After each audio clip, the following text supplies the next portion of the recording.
Los sectores vinculados al sereñismo vienen marcando perfil propio dentro del Frente Amplio.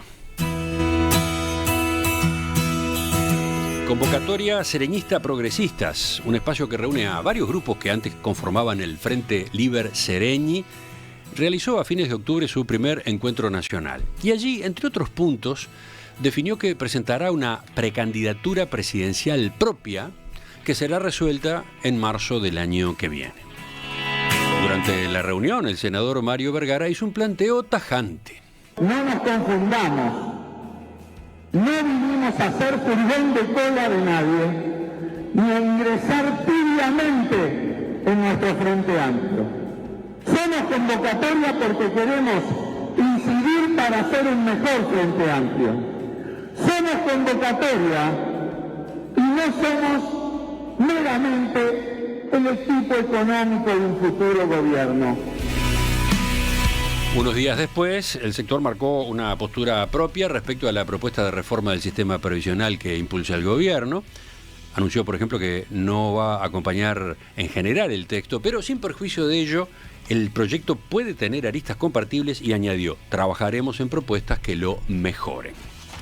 Bueno, para profundizar en esta nueva etapa del sereñismo dentro del Frente Amplio, estamos con Mario Vergara, doctor en Economía, ex presidente del Banco Central, ex ministro de Economía, hoy senador de la República y líder del sector Fuerza Renovadora.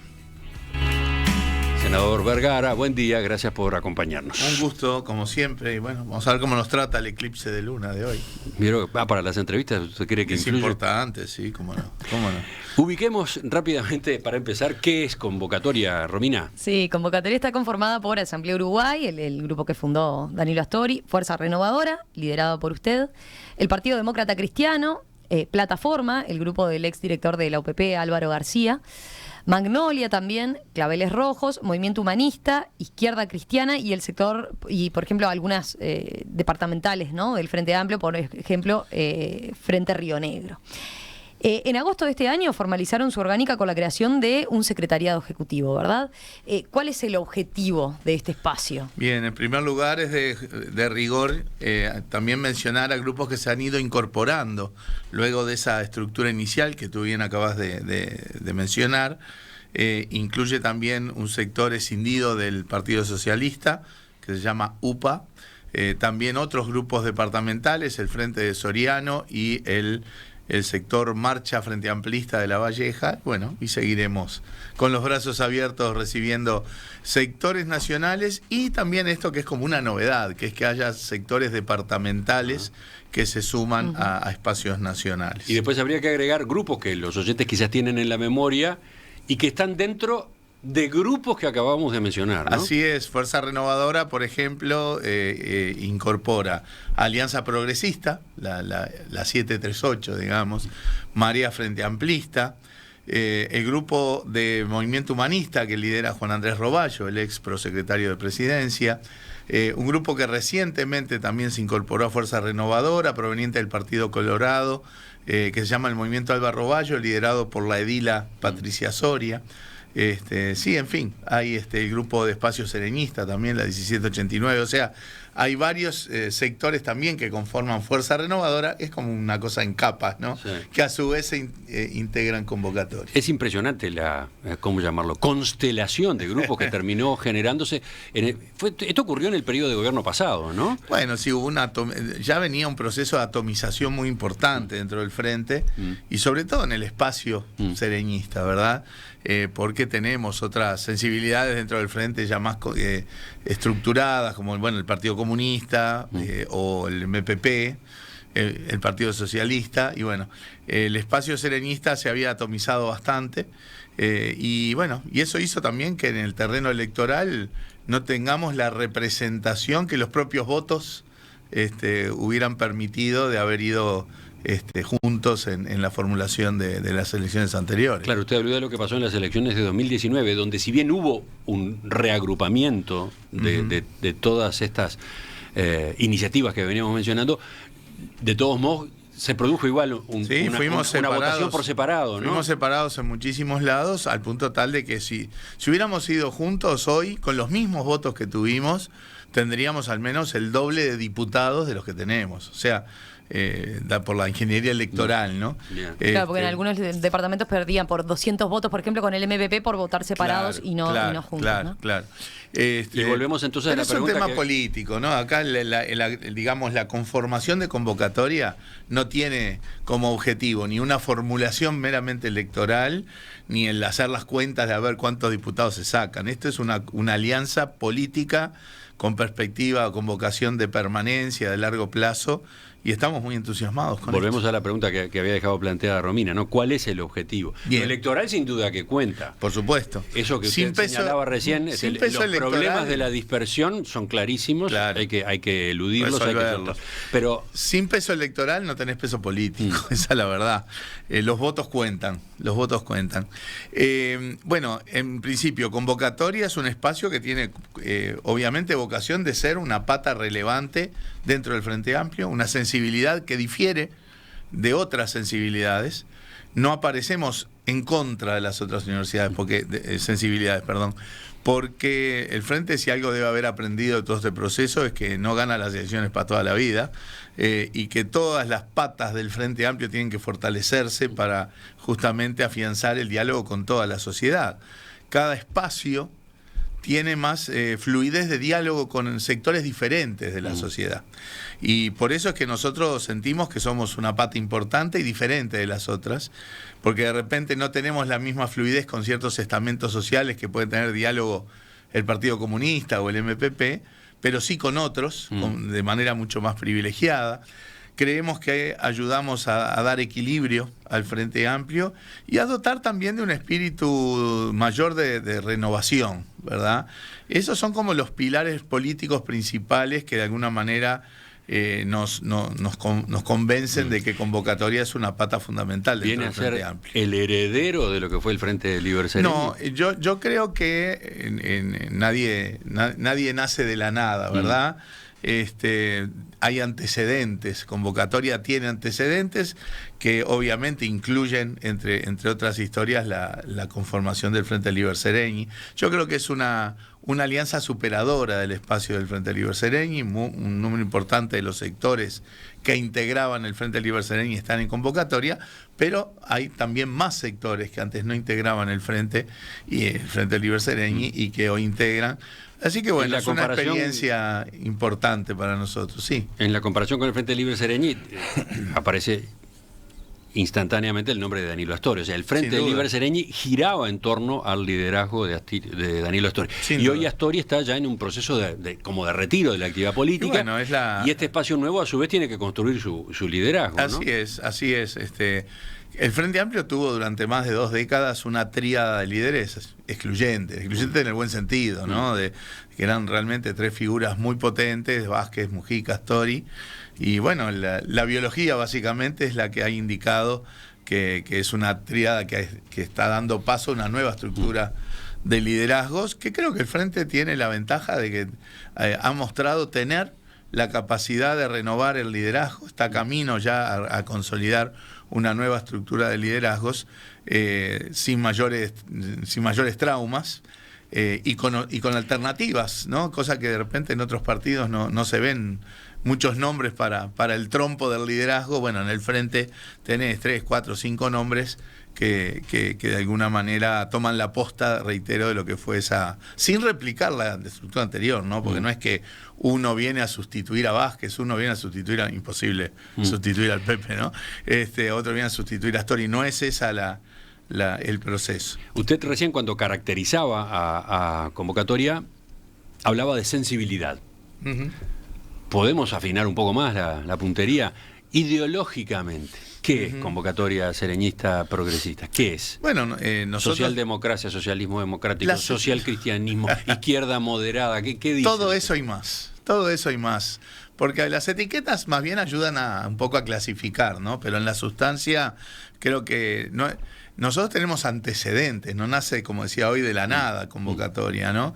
Hay antecedentes de que prácticamente todas las figuras más o menos conocidas de convocatoria estuvieron en los 15 años de gobiernos del Frente, estuvieron antes en la militancia política, y el perfil es más o menos conocido. Es una izquierda que procura ser una izquierda moderna, con lógicas de autocrítica y renovación, pero también de responsabilidad a la hora de gobernar, de mirar la realidad y tratar de transformarla, concebir el radicalismo en términos de justamente de que radical es el que transforma la realidad, no el que grita más alto del pedestal más alto.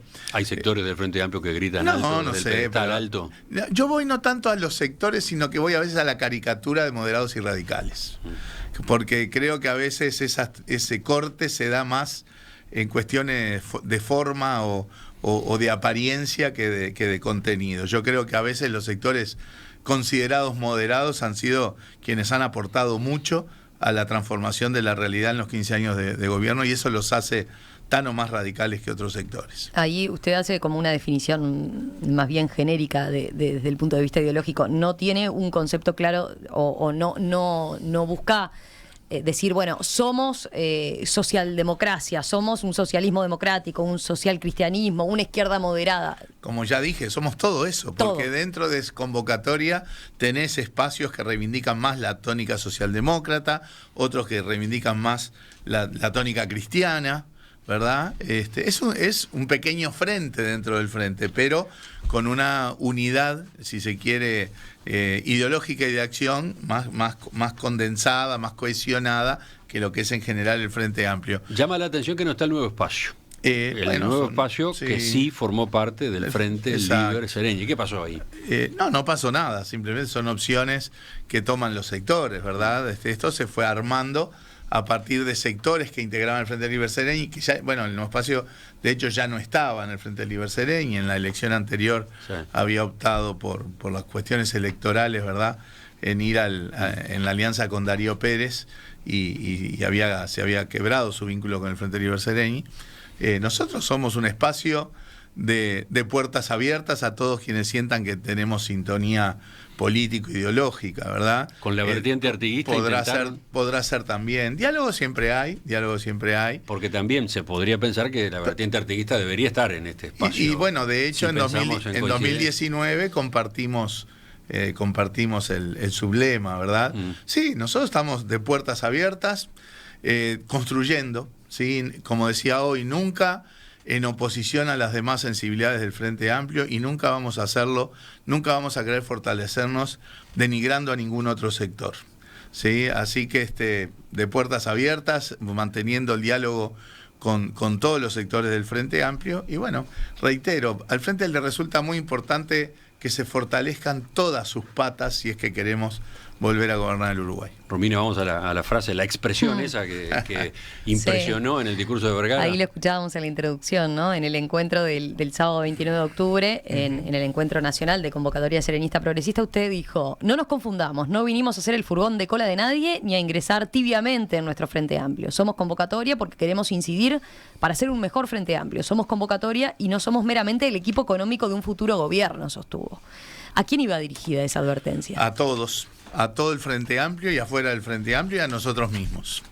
Porque a veces nosotros estamos en la etapa y el encuentro nacional ese de convocatoria es en la etapa de consolidación de nuestro espacio, y nuestro espacio implica una consolidación del perfil político y del rol que tenemos dentro del Frente Amplio. Y a veces eso se confunde con discutir a ver qué posicionamiento electoral tenemos que tener o no tenemos que tener. Y nosotros entendemos que el posicionamiento electoral es hijo del posicionamiento político.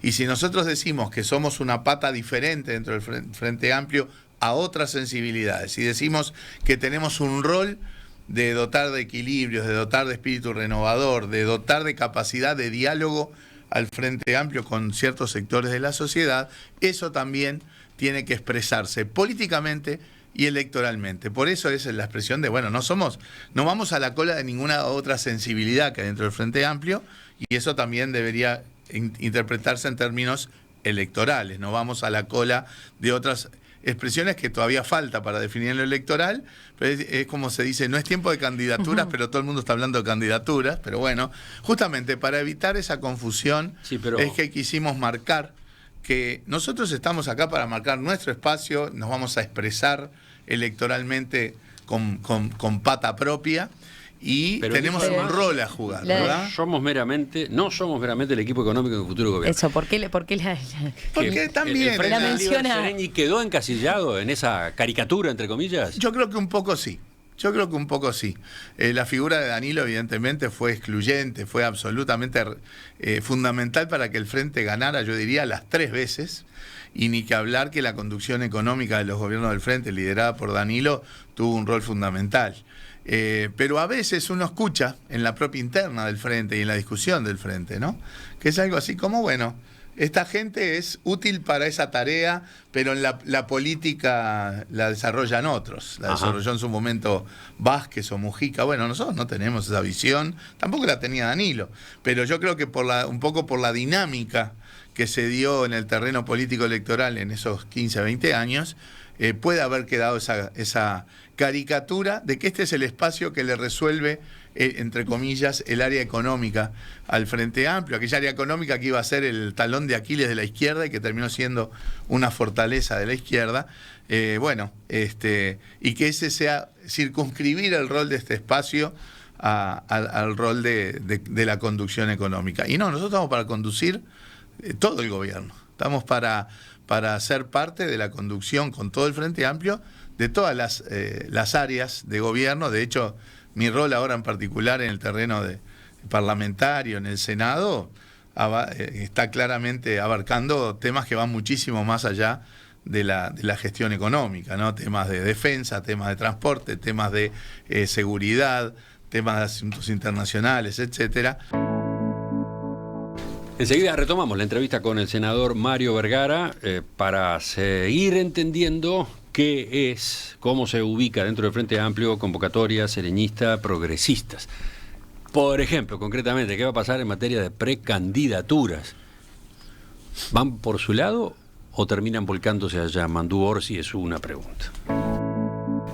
No somos el furgón de cola de nadie, no somos meramente el equipo económico de un futuro gobierno. ¿Le gustó eso, Cotelo? La estamos repitiendo, la frase del senador Mario Vergara, que definió de esa forma el papel que tendrá dentro del Frente Amplio este espacio, convocatoria sereñista progresistas, que reúne a varios grupos que antes integraban el Frente Liber Sereñi y más. Bueno, a partir de lo que se discutió y resolvió en el primer encuentro nacional, es que estamos entrevistando esta mañana al doctor en economía y hoy senador Mario Vergara. Estaba mirando mensajes de los oyentes durante la pausa y me encontraba con este de Marcelo, que dice que en el recuento de sectores que integran este espacio le faltó un grupo importante. 2 puntos, los independientes. Tiene toda la razón. Tiene este toda la espacio razón. Un grupo, una masa de independientes totales. Sí. Es más, son gente que se ha incorporado al espacio, que se ha entusiasmado con el espacio y que no tiene ninguna vocación de sectorizarse. Y es un grupo importante a la hora de la militancia y de transmitir y de alguna manera de marcar sus posicionamientos. Sin duda hay un grupo importante de independientes que hace más rico todavía, ¿no? el espacio, sin duda, ¿no? Después aparecen otros ejemplos de grupos del interior. En Rocha, Fuerza Renovadora lo integra también desde el pie. Desde el pie, sí. Un grupo departamental que se sumó. Exacto. Esto lo señala Joaquín. Con Gabriel Sosa Gavito. Bueno. Romina, vamos a lo electoral. Sí, vamos a lo electoral, porque a ver, una de las definiciones claras que aparecieron ahí en el primer encuentro nacional de convocatoria y que apoyaron los sectores que integran convocatoria es llevar una lista única al Senado y listas únicas en cada departamento, lo que son las próximas elecciones nacionales, ¿verdad? Así es. ¿Qué relevancia tiene ese acuerdo? Mucho. Primero porque es un acuerdo político, porque no es tan sencillo armar listas, mucho menos armar listas únicas, con toda esta confluencia de espacios y sectores. Entonces es una definición política potente. Ni que hablar que al Senado a nivel nacional ir con una lista única, con una identidad común, pero quizás todavía más complejo la definición que ya tomamos de ir con 19 listas únicas departamentales. Cada departamento es un mundo. Los vínculos políticos y hasta personales son diferentes, no son la mera réplica de los acuerdos a nivel nacional. Entonces es un desafío con el cual nos sentimos todos muy comprometidos, esa es la verdad. O sea, si hay una definición muy clara en el espacio de convocatoria, es que tenemos que ir juntos no solo a nivel nacional, sino a nivel de cada departamento, no solo por una cuestión electoral, que es que si no lo hacemos así, resignamos diputados, sino como una cuestión política, de tener peso no solo en la órbita parlamentaria, sino también en la órbita del Frente Amplio. Así que esas son definiciones importantes desde el punto de vista político y que vamos a plasmar asumiendo el desafío de que es complejo. Yo le iba a decir eso, tienen la definición política, después hay que entrar a tejer eso. En muchos departamentos diría que hay bastante fluidez para eso, ya los vínculos políticos de todos estos sectores y los sectores departamentales son buenos, en otros hay que tejer, pero la política es eso, ¿no? Antes de las elecciones nacionales estarán las elecciones internas. Y a propósito de las internas, había expectativa en este encuentro, este primer encuentro de convocatoria. La declaración final anunció que convocatoria trabajará para construir una precandidatura presidencial que exprese su sensibilidad política, pero agregó que la definición se adoptará en un nuevo encuentro en el mes de marzo. Así es. ¿Qué quiere decir esa frase que yo acabo de citar entre comillas? Trabajará para construir una precandidatura presidencial. Claro, las precandidaturas no caen del cielo. Hay que construirlas. Construcción quiere decir cohesión del soporte político de la precandidatura, alianzas, diálogo, recorrer el país varias veces. Ahora, previo al encuentro de convocatoria, los principales referentes de convocatoria recorrimos los 19 departamentos y eso ayudó a que el encuentro haya sido muy exitoso, ¿verdad? Tuvimos más de 600 personas todo el día en el Atenas y en el cierre final seguramente había más de 700 y eso fue porque recorrimos el país. Hicimos reuniones en cada uno de los departamentos.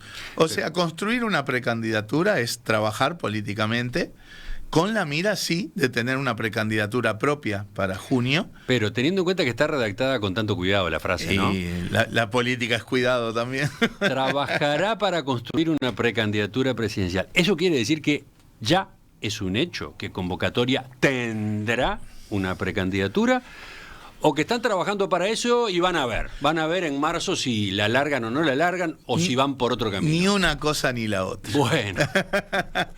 Porque lo primero queda como que ya aprende de las figuras del Frente Amplio de los últimos años. No, lo primero sería como decir, ya está definido y simplemente postergamos el anuncio. No es esa la situación. Y la otra es, bueno, seguimos y vemos qué pasa. Tampoco es esa la situación.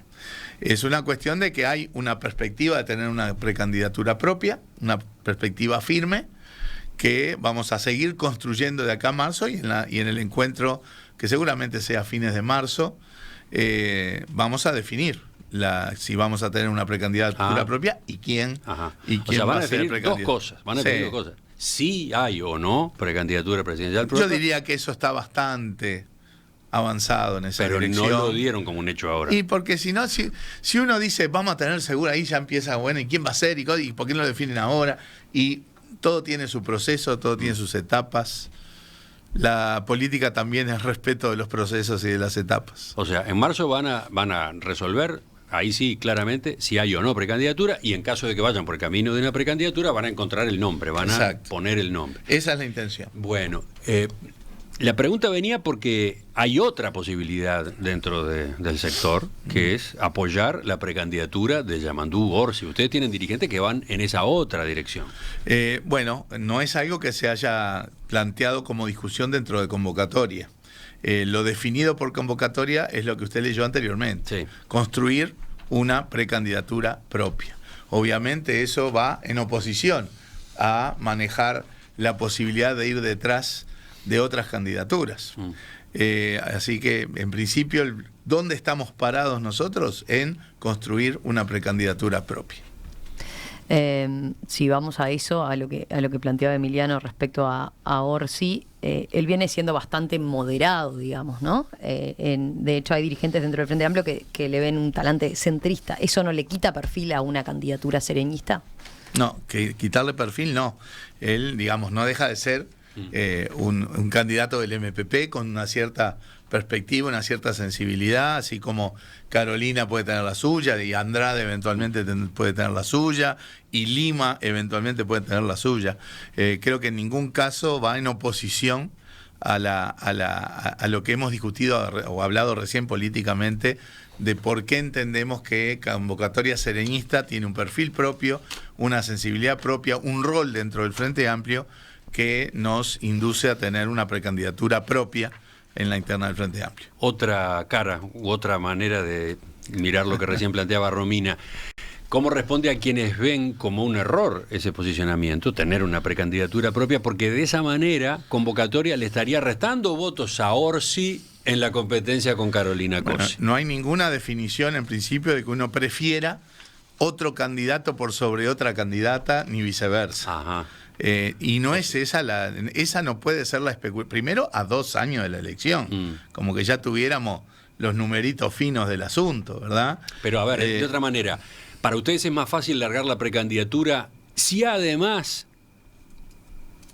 hoy ya están, digamos, bastante consolidados los nombres de Orsi y de Andrés Lima. El de Carolina Cose se da como un hecho también. Pero digo, ¿para ustedes es más fácil largarse con una precandidatura propia si además está la de Óscar Andrade? El Óscar Andrade el otro día dejó la puerta abierta también. Por eso, Por ¿no? eso, empezar a especular, a ver cuánto tiene cada uno y nosotros si le restamos, le sumamos. Primero, nuestro rol no es ser furgón de cola de nadie.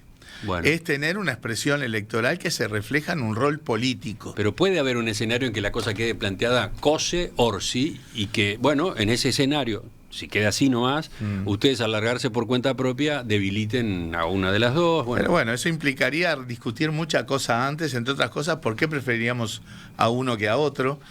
Acá la cuestión no es ni a ver cómo nos va mejor con los cargos, ni nada por el estilo, ¿no? Hay un tema de definición del rol político de Convocatoria. En eso estamos parados hoy. Eso nos induce, reitero, a la definición de tener una precandidatura propia, y no estamos muy lejos de ponernos a especular con los números electorales, que en todo caso eso se puede medir un mes antes de la interna o 2 meses antes de la interna, no antes. Antes de eso es pura especulación. Vayamos a algo que no apareció en el comunicado, pero que se da como el suyo, un nombre cantado dentro de esa posible precandidatura, ¿no? Yo diría un nombre posible, porque evidentemente ya tengo una pequeña historia de precandidatura y cumplo un determinado rol. En el liderazgo de Fuerza Renovadora, pero también un rol importante tanto por lo parlamentario como por lo político, en Convocatoria, en el Frente Amplio. Bueno, varios lo dan como un hecho, ¿no? ¿Y cómo se siente usted en ese rol? Lo veo como una posibilidad en la medida en que lo definamos colectivamente hacia marzo del año que viene. No es el único nombre. No quiero manejar nombres, porque justamente primero tenemos que definir candidatura. No voy a negar que mi nombre es como el nombre de mayor peso, si se quiere, en la definición, si definimos una precandidatura. No voy a negar esa, y no voy a negar tampoco la posibilidad de que pueda interesar eso en la medida que ya tuve un espacio de precandidaturas en la elección anterior, y que bueno, creo que también en lo personal estamos jugando un rol importante en el punto de vista político para el Frente Amplio, para Convocatoria. Así que bueno, mi nombre está sobre la mesa, va a estar, seguramente sí. ¿Va a ser la precandidatura? Eso no sabemos, lo vamos a definir colectivamente en Convocatoria Sereñista. Hacemos la segunda pausa y después en el final de la entrevista con el senador Mario Vergara vamos a bajar a tierra todo esto en asuntos, en temas, en cuestiones programáticas, en posicionamientos en la agenda. Muy bien.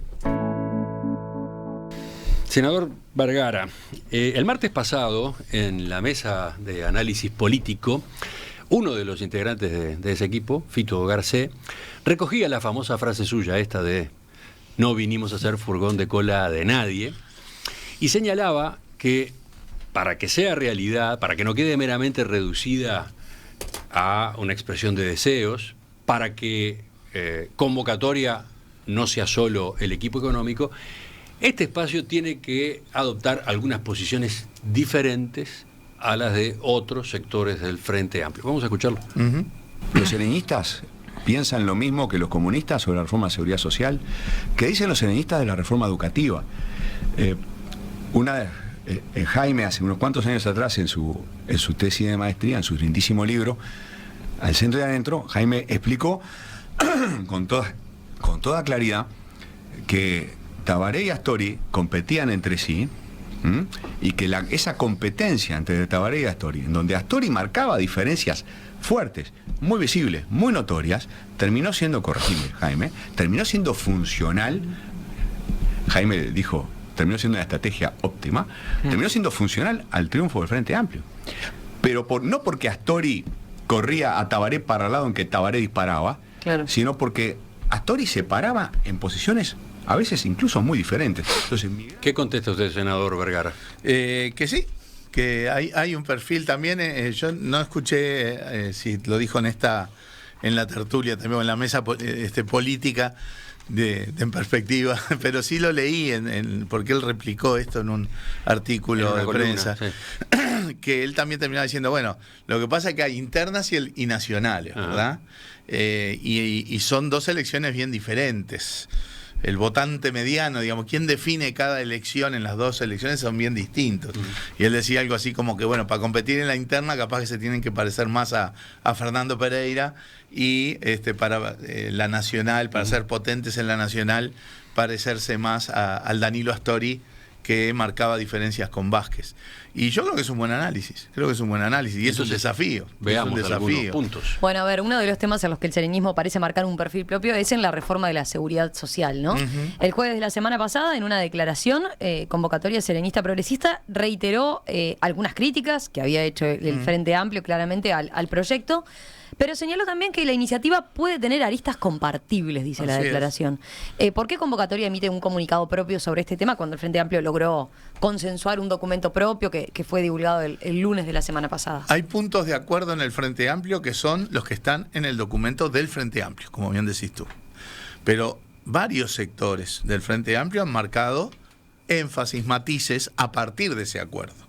El acuerdo es, lo planteó Fernando Pereira, de bueno, no nos conforma esta propuesta de reforma, no la vemos en general positiva, pone la carga de la reforma exclusivamente en hombros de los trabajadores, y eso no lo compartimos en absoluto. O sea, hay un esqueleto sustancial que no compartimos, y eso es lo que hace que el Frente Amplio no vaya a acompañar en general el proyecto de reforma de la seguridad social que el gobierno plantea. Tampoco nos gusta que esto se lleve un poco a la carrera, tampoco nos parece que este es un tema que ameritaría una discusión con más profundidad, con más tiempo, pero bueno. Ahora, a partir de ese acuerdo, también el Frente Amplio ha planteado, bueno, pero eso no quiere decir que no se pueda trabajar en tratar de mejorar cosas, porque acá lo que está en juego es el bienestar de la gente. Algunos sectores dentro del Frente Amplio ponen más énfasis en todo lo negativo que esto tiene, e incluso hay sectores que plantean que hay que irle en contra con una reforma constitucional y demás. Bueno, no es esa nuestra postura. Nuestra postura es, estamos en contra en general, sí, y acordamos eso con el Frente Amplio y con todos estos otros sectores, pero tenemos que ver con la responsabilidad de un gobernante estas cosas. ¿Qué es lo que ¿no? está bien en el proyecto? Por ejemplo, la convergencia a un sistema previsional común. Porque la existencia de múltiples cajas es una cuestión histórica, tiene una explicación histórica, pero no es un centro de solidaridad eso, ¿verdad? Porque las cajas que se separan del régimen general suelen ser la de los sectores con mejores ingresos y perspectivas. El ir a un sistema previsional común le dota de mayor equidad y solidaridad al sistema, y por lo tanto yo creo que nadie con la sensibilidad de izquierda debería estar en contra de ir a un sistema más general, más igualitario entre todas, sin necesidad de que desaparezcan las cajas, porque tengo entendido en el proyecto que las cajas no desaparecen, pero sí convergen los parámetros principales del sistema. Eso nos parece una cosa positiva.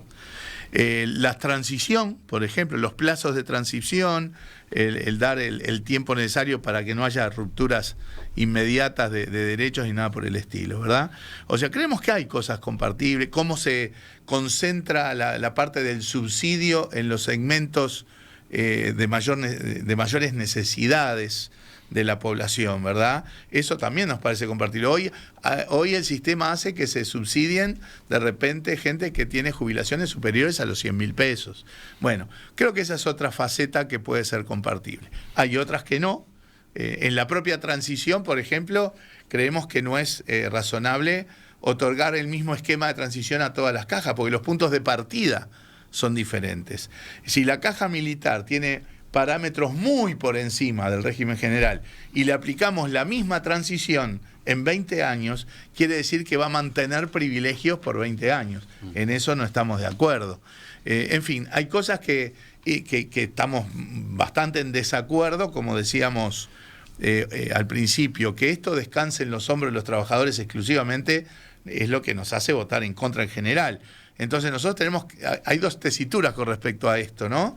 El decir, bueno, votamos en contra, chau, y no proponemos más nada, o no decir, no, hagamos propuestas que tengan que ver con cómo otros estamentos de la sociedad que tienen capacidad contributiva también contribuyan a mitigar el déficit de la seguridad social y que no sea solamente el trabajador o la trabajadora que tiene que trabajar más años, que aportar más años y que cobrar una jubilación menor. ¿Cómo se va a resolver esto dentro del Frente Amplio? Porque las ideas de convocatoria no necesariamente son las del Partido Socialista, las del Partido Comunista, bueno, las del MPP. Llegaremos a acuerdos, sobre todo en el trabajo de las bancadas, ¿no? O sea, ya hay una formulación política general que ha dado el Frente Amplio y ahora empezamos mañana a trabajar en la Comisión de Seguridad Social de la Reforma en el Senado. Está bien, pero ¿puede llegar a pasar que convocatoria vote solo? ¿Vote sin los otros sectores del Frente Amplio? ¿Algún punto? Bueno, habrá que verlos. Solo no creo, porque hay otros sectores que pueden tener acuerdos en algún punto, desacuerdos en otro, pero yo creo que ahí vamos a trabajar y discutir en la interna de nuestra bancada para ver qué tipo de propuestas, por ejemplo, podemos plantearnos. Pero en principio el Frente Amplio va a votar en bloque. La intención política claramente es esa. Tanto por la negativa como por la positiva. Y apuntamos a que así sea. Romina, ¿otro punto? ¿Otro punto de otro tema? Ya pasamos a otro tema. Diferencias entre el sereñismo y el... No, en eso estábamos. A ver si... con educación. El espíritu del Fito García que hay en la mesa. Vamos a hablar de educación, porque convocatoria quiere poner foco justamente en ese tema, ¿no?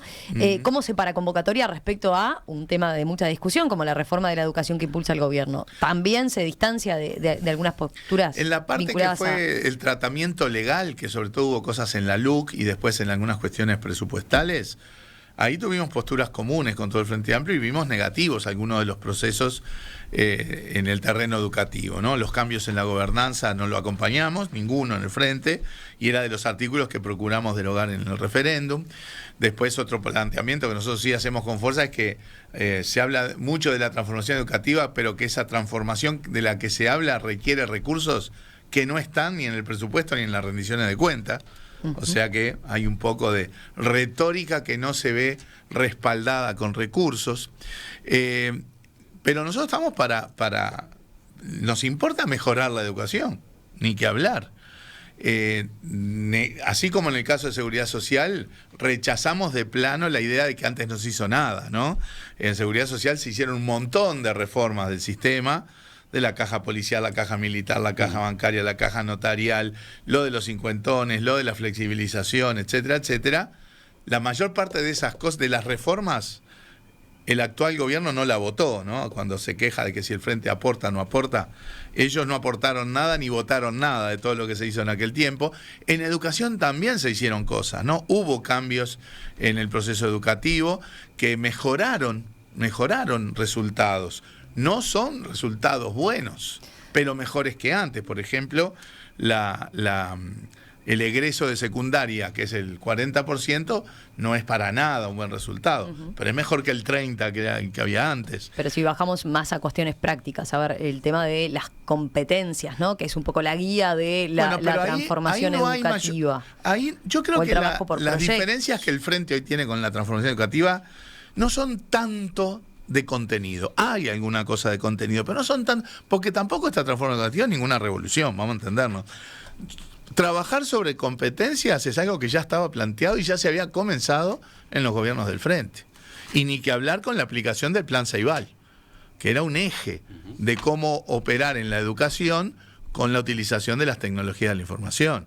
La forma de aprendizaje en base a proyectos, generando competencias, en donde de alguna manera los conocimientos son instrumentos para las competencias, porque además la información y el conocimiento es cada vez más efímero. O sea, esas no son cosas novedosas estrictamente. Por lo tanto, en eso no tenemos una diferencia sustancial. Tenemos una diferencia sustancial en las formas, en cómo se pretende imponer e instalar esta transformación, que reitero, no es ninguna revolución, por la falta de diálogo con interlocutores difíciles, hay que decirlo. En los 15 años de gobierno del Frente, la interlocución con los sindicatos de la educación no fue fluida, ni mucho menos, pero también pensando que se puede, ahí tenemos sí una diferencia sustancial en términos de gestión. Pensar que esto se impone y se empieza a funcionar alegremente el 1 de marzo es una utopía. Sin plan piloto, sin procesos de transición.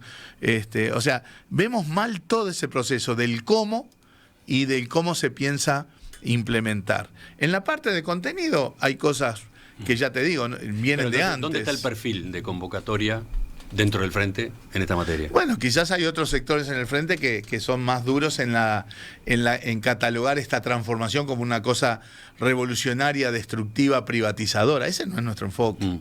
Ese no es nuestro enfoque. Y volviendo a los planteos de la mesa de análisis político, otro capítulo que aparecía en ese análisis, en este enfoque, por ejemplo, de Fito, lo internacional, el escenario internacional. Así es. Casualmente, en la declaración después del encuentro nacional de convocatoria, hay 2 párrafos dedicados a esa materia. Uno crítico con la guerra en Ucrania y otro más referido a la región. En este último se dice: América Latina llora por Nicaragua traicionada. Demandamos la inmediata libertad de Dora María Telles y todos y todas las presas de conciencia. Seguimos con preocupación, pero con la esperanza intacta en el hermano pueblo de Brasil y su futuro, a pocas horas de definir su rumbo entre la democracia y el fascismo. Que por suerte, por poquito, ganó Lula. Confiamos en el triunfo de Lula para relanzar con más fuerza la segunda ola progresista del siglo XXI en el continente y continuar avanzando en la defensa de los derechos y las libertades de las personas de toda la condición. Llama la atención que no hay ninguna referencia ni a Cuba ni a Venezuela. Pero no tengo problema en hacerlo. Asuntos sensibles, vaya si son en el sensibles Frente Amplio. Y Nicaragua también, ¿eh? Claro, pero... Ahí también hay distancia con algunos sectores. Usted dice que en el Frente Amplio todavía hay sectores del Frente que defienden al gobierno de Daniel Ortega. No sé si defienden al gobierno de Daniel Ortega, pero sí que se resisten a marcar lo que nosotros vemos hoy como un gobierno autoritario, y que afecta a los derechos humanos y el proceso democrático, porque si vos tenés preso a todos tus competidores en una elección, evidentemente eso lastima sustancialmente un proceso democrático, y que mantengan presos personas que, obviamente, está ahí el ejemplo de Dora María Telles, que fue comandante del sandinismo, ¿no?, original, es una muestra clara. Nosotros en el Frente todavía hay gente que de alguna manera todavía resiste. Tuvimos discusiones en la interna del Frente, y ahí sí que hubo perfiles claros, con respecto a cómo poner el peso del tema de la guerra de Rusia y Ucrania. Porque todos compartimos que la OTAN y Estados Unidos atrás ha tenido un rol nefasto. Pero eso no suaviza en absoluto el rol nefasto de Rusia y el posicionamiento político de Rusia. Y sin embargo, hay sectores en el Frente que todavía eso lo prefieren marcar, bueno, la OTAN, Estados Unidos, y soslayar. O sea, ahí hay matices. Y podemos hablar de muchos países, ¿no? Pasa que siempre terminamos en Nicaragua, Venezuela y Cuba. Bien, hagámoslo. Para nosotros son 3 regímenes bien diferentes con autoritarismos, ¿verdad? O sea, lo de Nicaragua nos parece duros en el sentido de que afecta sin duda al proceso democrático que haya presos políticos, que haya represión en esa materia y que obviamente el surgimiento de este nuevo gobierno de Ortega no tenga la legitimidad democrática en nuestra visión. Hay compañeros en el frente que opinan diferente. En el caso de Venezuela también creemos que ha habido un avance del autoritarismo, de la represión. Cuando hay represión en las calles, nosotros estamos en contra siempre. Y cuando hay violaciones de derechos y violaciones de derechos humanos, vamos a estar en contra siempre, porque el criterio que nosotros marcamos para la evaluación de estos casos se centra en el tema de derechos humanos. Claro, pero esa en postura Venezuela, que en es muy Cuba, conocida en el Frente Amplio, no lleva a que aparezcan declaraciones, por ejemplo, de repudio, de alarma, cuando, es verdad, como en porque Cuba, hay se posturas... da la represión que se dio en julio del año Exacto. pasado con la manifestación pro-democracia. Nosotros somos, obviamente, somos muy críticos y le da obviamente también un tinte autoritario a esa lógica en la represión que recrudeció durante la pandemia. La situación en Cuba empeoró mucho. También está ahí el tema del bloqueo, porque durante la pandemia el bloqueo hasta impidió que llegaran elementos médicos durante la pandemia. El recrudecimiento del bloqueo durante la época de Trump, el post-apertura de Obama que se revirtió totalmente y recrudeció la represión. Y, por ejemplo, las penas que le han dado a los manifestantes son absolutamente excesivas. Creemos que violatorias de los derechos humanos. O sea, que te den 8 o 10 años de cárcel por una manifestación o por romper una vidriera, realmente suena muy excesivo. O sea, ha habido un recrudecimiento de autoritarismo en Cuba en ese terreno. ¿Y entonces? Y entonces tenemos una visión crítica de ese proceso de represión en Cuba, como también un proceso de represión creciente también en su momento en Venezuela. Nosotros tenemos visiones críticas. ¿Por qué no hay declaraciones a definir a Cuba como una dictadura? La palabrita mágica, dictadura. Sí, sí. Pero eso es, volvemos a las etiquetas, Cotelo. No, pero tiene que ver con lo que vive la gente. Para empezar, con lo que vive la gente. Bueno, también lo que vive la gente en otros países donde ni siquiera nos preguntamos si hay una dictadura. Porque represión de esta naturaleza, muchos más muertos que los que hay en Cuba o en Venezuela, hay en otros países, incluso de la región, como Colombia y demás, y a nadie se le pregunta, ¿les parece que en Colombia hay dictadura? ¿Por qué no? Bueno, porque elija la elección, por cómo se eligen los gobiernos. No, la diferencia está en que Cuba ha sido una referencia para la izquierda, ha sido un norte, ha sido una guía, ¿no? Bien, yo creo ahí que está el tema. ¿Por qué totalmente, se le pregunta tanto al Frente Amplio sobre coincido Cuba? totalmente. ¿Usted leyó el libro de Carlos Liscano? Cuba, leí varios libros. Leí varios libros sobre Cuba. Leí también uno de Ariel Bergamino, que sacó hace poco, que es bien objetivo, creo yo, porque él estuvo de embajador varios años allá, y que también tiene un componente muy crítico. Ahora, es cierto lo que usted dice, Cuba fue una referencia hasta emocional de la izquierda uruguaya, y también en los momentos de la lógica de la Guerra Fría y demás, una referencia hacia unas formas de gobernar, sí. Creo que ya no lo es. Quizá algún sector del frente todavía lo mantenga, en el caso nuestro definitivamente no. Cuba no es un espejo donde mirarnos, el sistema de partido único ni por asomo, y obviamente el proceso de mayor autoritarismo en Cuba nos resulta triste y preocupante. En el caso de Venezuela también hay un tema. Nosotros en general nunca acompañamos la idea de que el chavismo era el socialismo del siglo XXI, ¿no? Ahí también hubo diferencias dentro del frente en el momento de Chávez y después de Maduro, en donde también había sectores que veían con más ilusión, con más cercanía el chavismo como un espejo donde mirarse en cómo hacer política. No fue nunca nuestro caso ese. Respetamos sí los procesos, pero que también creemos que el proceso venezolano ha ido crecientemente hacia el autoritarismo. Y el caso de Nicaragua es como el más nítido, porque el proceso electoral ha sido totalmente trampeado por el hecho de tener preso a 8 potenciales candidatos rivales de Ortega, ¿verdad? O sea que ahí es el acceso al gobierno el que quedó totalmente desvirtuado y yo me animo a decir mucho más claro que ahí hay un componente dictatorial en un contexto donde, reitero, en los 3 casos que estamos mencionando y en otros hay un creciente autoritarismo que es muy preocupante y en el caso de Cuba por lo menos es también triste, ¿no? Senador Mario Vergara, le agradezco que nos haya visitado esta mañana. Ha sido un gusto.